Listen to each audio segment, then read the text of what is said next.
సంఘటనం ఒక యజ్ఞం సమితగా మన జీవనం. భరతమాత పాదాలకు మువ్వలం, ఆమె మోము పైన చిరునవ్వులం. గలగల పారే ఆ జలపాతం నిలిచిందా తన కోసం ఏనాడైనా.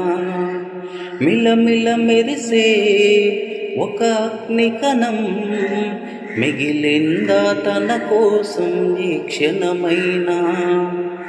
తరతరాల భారతీయ తాపసులది మార్గం, తరతరాల భారతీయ తాపసులది మార్గం. ఆత్మలో నివేదనం, అమ్మకు నీరాజనం.